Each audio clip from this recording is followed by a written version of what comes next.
আজকের মূল আলাপে যাওয়ার আগে আমি আর একটা জরুরি আলাপ সেরে নিতে চাই। পার্বত্য চট্টগ্রাম নিয়ে আমার আলাপে একটা জিনিস বাদ পড়েছে, এটা বলে রাখা দরকার। যারা আগে দেখেন না ভিডিওটা দেখতে পারেন, এইখানে আমি মোটা দাগে আলোচনা করছি কিভাবে পার্বত্য চট্টগ্রাম সমস্যার সমাধানের পথে আগানি যায়। আসার কথা, আমি পাহাড় এবং সমতল সব জায়গা থেকে অভাবনীয় সাড়া পাইছি। তার মানে সারা দেশের মানুষের কাছে গ্রহণযোগ্য এমন সমাধানও আছে। যে ইস্যুটা বাদ পড়ে গেছিল সেটা নিয়ে আলাপ শুরু করি, তাইলে ভুলে যাই, বয়স হতেছে তো তাই। আসেন আল্লাহ নামে শুরু করি। একটা দেশ একটা অঞ্চল নিয়ে কি রাজনৈতিক অবস্থান নেয় সেটা তার সিদ্ধান্ত থেকে বোঝা যায়, তার আচরণ থেকে বোঝা যায়। যেমন ধরেন, কুমিল্লাকে বিভাগ করার দাবিকে হাসিনা প্রকাশ্যেই অস্বীকার করেছিল, কারণ খন্দকার মোস্তাকের বাড়ি কুমিল্লায়। আপা কুমিল্লার নামে, আপা কোন নাম দেব না, আমি কুমিল্লা আপা কুমিল্লার নামে না, আপা কুমিল্লার নামে, আপা সারা কুমিল্লার আমি কুমিল্লা নামে দেব না, কারণ তোমার এই কুমিল্লা নামের সাথে মোস্তাকের নাম জড়িত, সেজন্য আমি দেব না। তোমরা যদি রাজি থাকো, ওই কুমিল্লা নাম নিলেই তো মোস্তাকের কথা মনে ওঠে। ভাববার পারেন কি ভয়ানক প্রতিহিংসা। পার্বত্য চট্টগ্রাম নিয়ে আমাদের আমলাতন্ত্র, আমাদের প্রশাসন, আমাদের সাধারণ মানুষ ঠিক একই রকম একটা ভাবনা ভাবে। সেটা প্রমাণ হইতেছে পার্বত্য চট্টগ্রাম হইতেছে পানিশমেন্ট ট্রান্সফারের জায়গা। সরকারি কর্মচারীদের পানিশমেন্ট ট্রান্সফার দেওয়া হয়, পার্বত্য চট্টগ্রামে যাওয়া পানিশমেন্ট। এটা আমাদের আমলাদের মেন্টালিটি। হ্যাঁ ঠিক আছে, এলাকার দুর্গম, ম্যালেরিয়া হয়, এখানে বাস করা চ্যালেঞ্জিং সমতল মানুষের জন্য, কিন্তু সমতলের মানুষ তো যায় ওইখানে, তাই না, বাস করতে। তাহলে ওই জায়গায় পোস্টিং কেন পানিশমেন্ট পোস্টিং হবে? ওটা কি বসবাসের অযোগ্য জায়গা? ওখানে যারা থাকে তারা মানুষ না, তারা বাংলাদেশি না? তার মানে দেশের ভূখণ্ডের মধ্যে এমন একটা জায়গা লাগবে যেটা বাস করলে সেটাকে শাস্তি বলে মনে হবে। এটা যদি মাথার পেছনে থাকে তাহলে আপনি কখনোই ওই অঞ্চলের উন্নয়ন বা উন্নতির কোনো পরিকল্পনা নিতে পারবেন না তো, কারণ তো ওইটা তো পানিশমেন্টের জায়গা। ওই জায়গায় তো আপনি লোক পাঠাবেন পানিশমেন্ট দেওয়ার জন্য, শাস্তি দেওয়ার জন্য। ওই জায়গাটাকে তো ভালো করবেন না আপনি। ওই জায়গায় কোনো উন্নয়ন পরিকল্পনা নিতে পারবেন না, কোনো উন্নতির কোনো পরিকল্পনা নিতে পারবেন না। আমি গ্যারান্টি দিয়ে বললাম, লিখে রাখতে পারবেন। আপনি যদি একজন পাহাড়ের বাসিন্দা হন, আপনার কেমন লাগবে বলেন তো? বাদ দেন যে আপনি পাহাড়ের বাসিন্দা, আপনার জন্ম ধরেন পঞ্চগড়, আপনি জন্ম থেকে জানেন এই পঞ্চগড়ে কেউ আসতে চায় না, কারণ কাউকে শাস্তিমূলকভাবে জোর করে পাঠানো হয় বাইরের লোককে। আপনার কেমন লাগবে তখন ভাবেন। অন্যদিক থেকে দেখেন, পার্বত্য চট্টগ্রামে একটা রাজনৈতিক অস্থিরতা আছে, তাই না? সে ঘর পড়ার মধ্যে আলু পোড়া দিয়ে খাওয়ার জন্য রেডি হয়ে আছে আমাদের বন্ধু রাষ্ট্র ইন্ডিয়া। সেই জায়গায় আপনি একটা দুষ্টু কর্মকর্তারে পাঠাইলেন, আপনার বিবেচনায় দুষ্টু, শাস্তি দেওয়ার জন্য। তো সে কি করবে? সে তো শত্রুর সাথে হাত মিলায় রাষ্ট্রের সাথে শত্রুতা করবে, ঠিক কিনা? এটা আমাদের রাষ্ট্রনায়করা চিন্তা করলো না, কারো মাথায় আসলো না যে এবার বুঝেছেন তো, ওনারা বুদ্ধিমান, উচ্চ শিক্ষিত হইলেও আক্কেল কম। বুদ্ধি, শিক্ষা, ডিগ্রি না থাকলেও চলে, কিন্তু আক্কেল না থাকলে গেল হোগামারা সারা। এইভাবে রাষ্ট্রের হোগা মারিছে শিক্ষিতরা। রাখাইন রাষ্ট্র হইতেছে, মায়ানমার রেজিম বদলাবে, রোহিঙ্গা ইস্যু আছে। পার্বত্য চট্টগ্রাম অঞ্চল আমাদের জন্য খুবই গুরুত্বপূর্ণ হয়ে উঠবে শিগগিরই। আমি ডক্টর খলিলুর রহমানের প্রতি দৃষ্টি আকর্ষণ করতেছি, জনপ্রশাসনে পার্বত্য চট্টগ্রাম প্রসঙ্গে একটা মৌলিক পরিবর্তন আনতে হবে। এইটা আপনার যে দায়িত্ব রোহিঙ্গা ইস্যুতে, তার সাথেও যুক্ত। আশা করি এটা আপনি করবেন। আপনারা জানেন উনি আমার গুরুজন এবং প্রিয়জন, ওনাকে আমি ব্যক্তিগতভাবে বলতেই পারি, কিন্তু এইটা এমন একটা জাতীয় গুরুত্বপূর্ণ ইস্যু যে এইটা আমি প্রকাশ্যেই ওনাকে আহ্বান জানানো সঙ্গত বলে মনে করতেছি। ডক্টর খলিলকে আমি আসলে কি কাজ করার আহ্বান জানাই, আসেন সেটা একটু শুনি। পার্বত্য চট্টগ্রামে আমরা আমাদের বেস্ট অফিসারদেরকে পাঠাবো, বেস্ট সেরা অফিসারদেরকে পাঠাবো, যারা শুধু তাদের পেশায় দক্ষ না, তারা হৃদয়বান মানুষ হবে। পার্বত্য চট্টগ্রামে গান্দা অফিসার যাবে না, দুষ্ট অফিসার যাবে না। ভালো অফিসার কেন যাবে ওইখানে? কারণ ওনাদের আমরা প্রণোদনা দেব। পার্বত্য চট্টগ্রামে পোস্টিং এর জন্য মূল বেতনের দ্বিগুণ প্রণোদনা হিসাবে পাবে যারা যাবে। জয়েন্ট সেক্রেটারি পর্যন্ত যাইতে হইলে পার্বত্য চট্টগ্রামে কম কইরা হইলেও 2 বছরের সার্ভিস থাকার রেকর্ড থাকতে হবে। আপনি দেখেন পার্বত্য চট্টগ্রামের চেহারা 2 বছরের মধ্যে পাল্টায় যাবে। পার্বত্য চট্টগ্রাম হয়ে উঠবে সবচাইতে শান্তির আর সমৃদ্ধির এলাকা। আমি চ্যালেঞ্জ দিলাম, লিখে রাখতে পারেন। এইবার আসেন আমাদের আসল আলাপ, প্রিয় বিএনপি নিয়ে কথা বলি। আপনারা জানেন আমি বিএনপির নানা ইস্যু নিয়ে আলাপ করতেছি, বিএনপির রাজনীতির সাথে আমার দ্বিমতের জায়গাগুলো তুলে ধরতেছি। বিএনপির অনেকে বলতেছেন যে আপনি জামাতের কথা বলেন না কেন, অনেকে ভাবতেছেন ক্যানপি নাকি বিএনপির পিছে লাগলো। ওই যে ওইটার মতো, ওই যে কইছিল না হানিফের পোলা, বারবার শুধু আমারই পিছে কেন? এই যে শুনেন, আর মানুষ পান নাই, বারবার শুধু আমার উপরেই, বারবার শুধু আমার উপরেই কেন? কেন? দেখেন ভাই, আমি বিএনপির পিছনে লাগি নাই, বিএনপি আমার শত্রু না। আমি আমার মতো একটা বিএনপি দেখতে চাই, সেটা থেকে বিএনপি দূরে সরে যাইতেছে। আপনার বন্ধু যদি আপনার থেকে দূরে সরে যায়, আপনি তো বন্ধুকে সতর্ক করবেন কিনা, সেটা আমার দায়িত্ব কিনা বলেন। তা আপনারা চিন্তা করে দেখেন, আওয়ামী লীগ যখন ক্ষমতায়, আমার তো আওয়ামী লীগ করাটাই সবচেয়ে স্বাভাবিক ছিল, তাই না? আমার অ্যাডভান্টেজও ছিল তো, নানা অ্যাডভান্টেজ ছিল। আমি আওয়ামী লীগের যা যা ক্ষতি করছি দল হিসাবে, আমারে তার নিজের দলে নেওয়ার দরকার নেই, আমারে খালি থামাই চুপ করে রাখতে পারলে তাদের অনেক লাভ হইতো, ঠিক কিনা বলেন? ঠিক একইভাবে আমার তো এখন বিএনপি সমালোচনা না করে সাপোর্ট করে গেলে খুবই ভালো হইতো, আমার জন্য ব্যক্তিগতভাবে ভালো হইতো, তাই না? শীর্ষ নেতার সাথে আমি খুবই ভালো ব্যক্তিগত সম্পর্ক আছে, এখনো আছে। খালেদা জিয়া আমার স্নেহ করেন, বিএনপির একটা বিশাল কর্মী বাহিনী, আমার পাঠক দর্শক অনেকে আমাকে পছন্দ করেন। অপছন্দ যদি একজন করে না তা না, কিন্তু অনেকে আমাকে পছন্দ করে। কিন্তু তাই বলে তো আমি আমার দেশের গণমানুষের স্বার্থকে উপেক্ষা করতে পারি না। আজ যে বিএনপি দেখি, সেই বিএনপি তো আমরা চাই না। এই বিএনপির পাশে যারা ছিল, কেন তারা নাই সেটা জিজ্ঞেস করেন, নিজের আত্ম অনুসন্ধান করেন। আচ্ছা বলেন তো বিএনপি নেতারা, আপনারা কি জানেন আপনাদের কর্মীরা কি করতেছে? আপনি কি বিএনপির কর্মীদের কোনো পলিটিক্যাল কাজে এনগেজ করতেছেন? বাংলাদেশের রাজনৈতিক সংস্কৃতি না বদলাইলে তো বিপদ। আপনাদের রাজনৈতিক কর্মসূচি কি? মাঝে মাঝে কর্মীদের নিয়ে মিটিং করা, মিছিল করা, কালে ভদ্রে জনসভা করা, নিয়মিত টকশোতে যাওয়া, ফেসবুক গুতানো, আর দলের বিরুদ্ধে কেউ কিছু করলে দল বেঁধে ঝাঁপে পড়া। এই তো বেশিরভাগের কাছে রাজনীতি করাটা পেশা। এখান থেকে টাকা পয়সা ধান্দা সবকিছু করা যায়। যাই হোক, আর না আগাই আর কি, অনেকের কাপড় ধরে টান দিয়ে ফেলবো। রাজনীতি আর উপার্জনের ধান্দার দুইটা জিনিস এক না। আমি আর এটা নিয়ে কথা কইতে চাই না। যাই হোক, আজকে অন্তত কথা কইব না। রাজনৈতিক দলের আশেপাশে দুর্বৃত্তরা দল বাঁধে মাছির মতো, সেই জন্যই ভালো মানুষেরা আশেপাশে যায় না। এই যে দেখেন, মঞ্চে জিয়ার ছবি দিয়া, খালেদা জিয়ার ছবি দিয়া, এমনকি তারেক রহমানের ছবি দিয়া নর্তকী দেখেন, দেখেছেন? উঠে কি কেউ নাই যে কবে ভাইজান নর্তকী নিয়ে আইসা নিবার তো নাও, সাংস্কৃতিক অনুষ্ঠান করো, তোমার মতো করে করো। রাজনৈতিক দলের নেতার ছবি টাঙায় কে? আমার নেতার ছবি টাঙায় কে? জিয়ার ছবি টাঙায় কে? দেখবেন কোনো উত্তর নাই। কর্মীদের দোষ দেই কেন?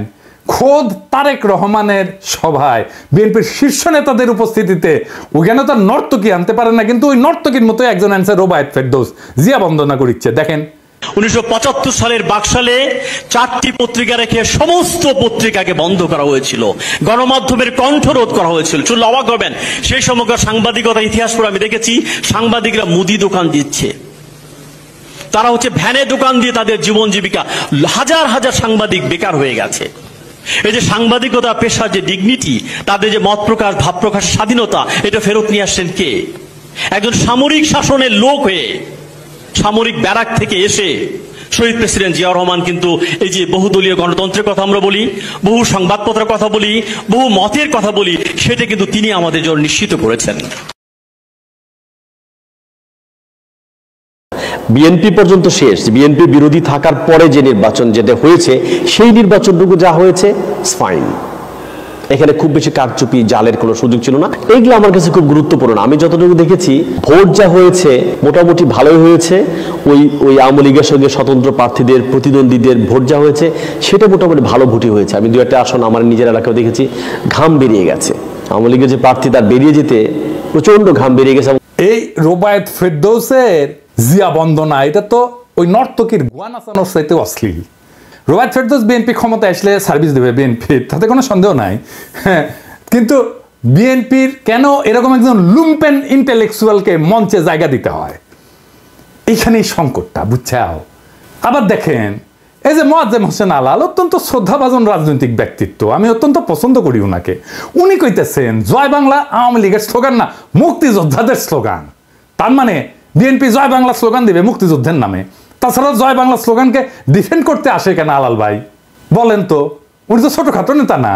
এইবার দেখেন, ওই যে ফজলুর রহমান, ওদের মারিছিলাম, ঝাড়ি দিছিলাম না, ওই মালটা কলে থামেনি, বুঝেছেন? আসেন ফজলুর রহমানকে দেখে, খালেদা জিয়ার উপদেষ্টা ফজলুর রহমান ওয়াজের বিরুদ্ধে বক্তব্য দিতেছে, শুনেন। কোন দেশে এইভাবে মাইক লাগায় সারা রাত শুধু রাজনৈতিক বক্তৃতা হয়, যার নাম কয় ইসলাম? এটা তো একটা ওয়ারান দেশ পাইছে, যা ইচ্ছা তা বলতেছে মৌলানা মৌলবীরা, এবং হেলিকপ্টারে যাইতেছে, গাড়িতে যাইতেছে, লাখ লাখ টাকা নিতেছে। এটা তো একটা ব্যবসা বাণিজ্যের ব্যাপার। এবং এরা তো দুনিয়ার সমস্ত কালচার শেষ করে, বাঙালির যে কালচার, শিক্ষা, সংস্কৃতি, নাটক, যাত্রা, গান, বাউল, মাজার সব শেষ করে দিতেছে। তারা কি চায়? তারা এই দেশে কিছু থাকবে না। সমস্ত বাগানে তার কণ্ঠে তো সেই নাস্তিকদের প্রতিধ্বনি, তার কণ্ঠে তো সেই বামেদের প্রতিধ্বনি, সেই ফেরাউন নমরুদের প্রতিধ্বনি। এইসব হইতেছে কি চারিদিকে? কি হইতেছে দেখে মনে হইতেছে না যে আওয়ামী লীগ আমলে যা যা শুনতেন, যা যা শুনতেছিলেন, এখন বিএনপি সেটাই করিচ্ছে। শুধু বিএনপি মাইক বাজায়, ওই যে সোহরাওয়ার্দীর বডিগার্ডের ভাষণ না বাজাইতে শুরু করে। এটাই তো আমার চিন্তা এখন। এই ফজলুর রহমান তো খালেদা জিয়ার উপদেষ্টা, সে খালেদা জিয়াকে কি উপদেশ দিবে, কি করাই নিবে খালেদা জিয়াকে উপদেশ দিয়া, সেটা কে আল্লাহ জানে। আপনি এখন কইবেন খালেদা জিয়াকে কইলেই শুনবেন উনি? আপনাদের একটা জিনিস জানায় রাখি, উনি খুবই ডেমোক্রেটিক লিডার। উনার আশেপাশে দায়িত্বশীলদের পরামর্শ উনি শোনেন এবং সে অনুযায়ী কাজ করেন। উনি বোঝেনও যদি যে কাজটা করা উচিত না, তারপরে উনি করেন এটা। খালেদা জিয়ার লিডারশিপ কোয়ালিটির এটা একটা গুরুত্বপূর্ণ দিক যে উনি ডেমোক্রেটিক্যালি সিদ্ধান্ত, ওনার নিজের সিদ্ধান্ত যদি এটার বিরুদ্ধেও হয়, তারপরেও দলের লোকেরা, অন্যান্য দায়িত্বশীলরা যেটা বলবে সেটাই উনি করবেন। এই প্রসঙ্গে একটা ঘটনার কথা উল্লেখ করি, যা আমি ওই ঘটনায় যুক্ত একজনের কাছ থেকে শুনছি। বলে না হর্সেস মাউথ। বিষয়টা জানলে আপনারা বুঝবেন কেন আমি ফজলুর রহমানের এই অ্যাটিটিউডে বিচলিত হচ্ছি। গল্পটা আর এক ফজলুর রহমানকে নিয়ে, বীর ফজলুর রহমান, বিডিআর এর জেনারেল ফজলুর রহমান। আপনারা ওনাকে চেনেন, রেসপেক্ট করেন, কিন্তু আমি জানি না যে ওনার সমস্ত কীর্তি, ওনার সমস্ত গৌরব এটা জানেন কিনা। উনি মুক্তিযোদ্ধা ছিলেন, উনি মাদ্রাসা পড়া ছাত্র কিন্তু ব্যাকগ্রাউন্ডে, এবং বিডিআরে থাকাকালে তার নেতৃত্বে 2000 সালে বাংলাদেশ এবং মায়ানমারের মধ্যে একটা যুদ্ধ হয়েছিল, নাভ যুদ্ধ বলে।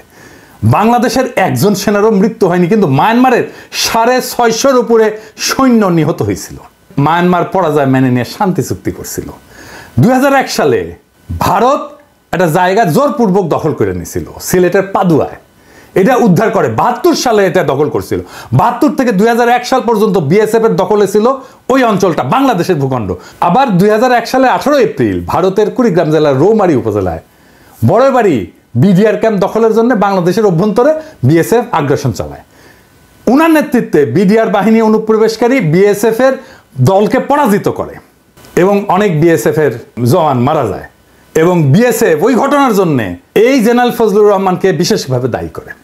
উইকিপিডিয়াতে একটা ঘটনা লিখিছে, ওই যে ফজলুর রহমানের কে নিয়া সুপু আছে না, ওই যে সুপু প্রেসিডেন্ট, বিএনপি পিও প্রেসিডেন্ট আর কি। ওই যে 1975 সালে 20 আগস্ট সোহরাওয়ার্দীর বডিগার্ডের জয় বাংলা করে দেওয়ার প্রতিবাদ করতে গিয়ে গ্রেপ্তার হয়ে জেলখানায় নিয়ে যাওয়া হয়। সেখানে সে লিখিচ্ছে ফজলুর রহমান নাকি তার লাঠি মারতে মারতে কইছিল, এই বেটা তোর বঙ্ক বল্টু কোথায়, উঠি লিখিছে, ও নিজে লিখিছে, ওই লিখিছে উনি নাকি পাকিস্তানি ফেরত সামরিক অফিসার। এটা সুপু নিজেই লিখিছে, তবে এটা ভুল। আমি জেনারেল ফজলুর রহমানকে জিজ্ঞেস করেছিলাম যে ফজলুর ভাই এটা কি আপনি করেছিলেন, আমাকে পাঁচাত লাথি মারিছিলেন? তো বললেন পিনাকি তোমাকে মনে হয় আমি এই কাজ করতে পারি। সুপু যার কথা লিখেছে সেই লোক হইতেছে 15 ইস্ট বেঙ্গল রেজিমেন্টের নাম হইতেছে ফজলুর রহমান ফারুক। উনি এখনো বেঁচে আছেন কিন্তু। আর উনি ফজলুর রহমান ছিলেন 10 ইস্ট বেঙ্গল রেজিমেন্টের, এবং বরং উনারে ডেকে আনা হয়েছে যে চুপপুরে ধরা হয়েছে, যাই উনি ছাড়াইছেন চুপপুরে। যাই হোক, উনি আর্মি থেকে কিভাবে বিদায় নিলেন এটা জানেন? আসেন সে আলাপটা করি। উনাকে বাধ্যতামূলক অবসরে পাঠানো হয়েছিল। পাঠাইছিল কে জানেন? কে জানেন? হাসিনা না, খালেদা জিয়ার সরকার। খালেদা জিয়াকে কয়েকজন জেনারেল এই বুদ্ধি দিছিল। কোন কোন ইন্ডিয়াপন্থী জেনারেল এই বুদ্ধিটা দিছিল তাদের নামটা বললাম না, আমি সবার নাম জানি। মনে রেখেন, এটা আমার জেস্টার অফ গুডউইল। বললে কলে সিপাহী জনতার মাইর খাইয়া ভত্তা হইয়া যাবেন, আমি কইলাম না। সেই জন্য ইন্ডিয়া পাদুয়ায় রৌমারিতে বীরত্বের বদলা নিল কি দিয়া? তার বাধ্যতামূলক অবসর পাঠায়। কার হাত দিয়া? খালেদা জিয়ার হাত দিয়া। কি কি যুক্তি দিছিল ওই জেনারেলরা জানেন? আসলে এদের হচ্ছে মাদ্রাসা ঘৃণা। যেহেতু উনি মাদ্রাসা ব্যাকগ্রাউন্ড থেকে আসছে, সেই জন্য মাদ্রাসা এলিটরা পছন্দ। আমি এই জন্যই এলিটদের দেখতে পারি না। ভয়ঙ্কর মাদ্রাসা ঘৃণা এলিটদের মধ্যে।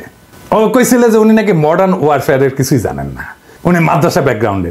জেনারেল ফজলুর রহমানের মতো গৌরবজনক লড়াইয়ের ইতিহাস কয়জন জেনারেলের আছে বাংলাদেশ সেনাবাহিনীর? দেশের মাটি উদ্ধার কইরা দিল, দেশের সার্বভৌমত্ব রক্ষা করলো, আর তাকে পুরস্কৃত করা হলো বাধ্যতামূলকভাবে অবসরে পাঠায়। এই যে ফজলুর রহমানের মতো উপদেষ্টা খালেদা জিয়া যদি থাকে না, তাহলে এদের দিয়া ইন্ডিয়া প্রতিশোধ নিবে। খালেদা জিয়ারে যেমন করে সাইন করে দিছে বাধ্যতামূলক অবসরে ফজলুর রহমানের, তারেক রহমানও সাইন করে দিবে। এখানেই আমার ভয়। বিএনপি শুধু না, জামাতকেও বলতেছি, জনগণের সাথে আপনাদের ন্যূনতম 4 দফার চুক্তি করতে হবে। আপনারা নির্বাচন করবেন, যাই করবেন, তার আগে 4 দফা চুক্তি করতে হবে জনগণের সাথে। ভোটই একমাত্র ক্ষমতায় যাওয়ার পথ না। জনগণের সাথে আপনার এগ্রিমেন্ট কি? আপনার ম্যানিফেস্টো না, আপনাকে জনগণের সাথে এগ্রিমেন্ট করতে হবে। এবং আমি যে এগ্রিমেন্টের কথা বলতেছি এটা জনগণের চাওয়া, দরকার হলে আমি ভোট নিয়ে দেখাই দিতে পারবো। এবং দেখবেন জনগণ কিভাবে আমার এই 4 দফাকে সমর্থন করে। 1 নম্বর দফা, আওয়ামী ফ্যাসিবাদকে চিরতরে কবর দিতে হবে। 2 নম্বর, ভারতীয় আধিপত্যবাদের চিরতরে অবসান ঘটাইতে হবে। 3 নম্বর, একটা সাম্যের সমাজ তৈরি করতে হবে। 4 নম্বর, একটা ইনসাফের রাষ্ট্র কায়েম করতে হবে। এই 4টা ভেরি সিম্পল। এই ফ্রেমের মধ্যে থাকলে সেটাই হবে জনগণের সাথে চুক্তি মানা। এর বাইরে, এই বাউন্ডারির বাইরে যাইতে পারবেন না।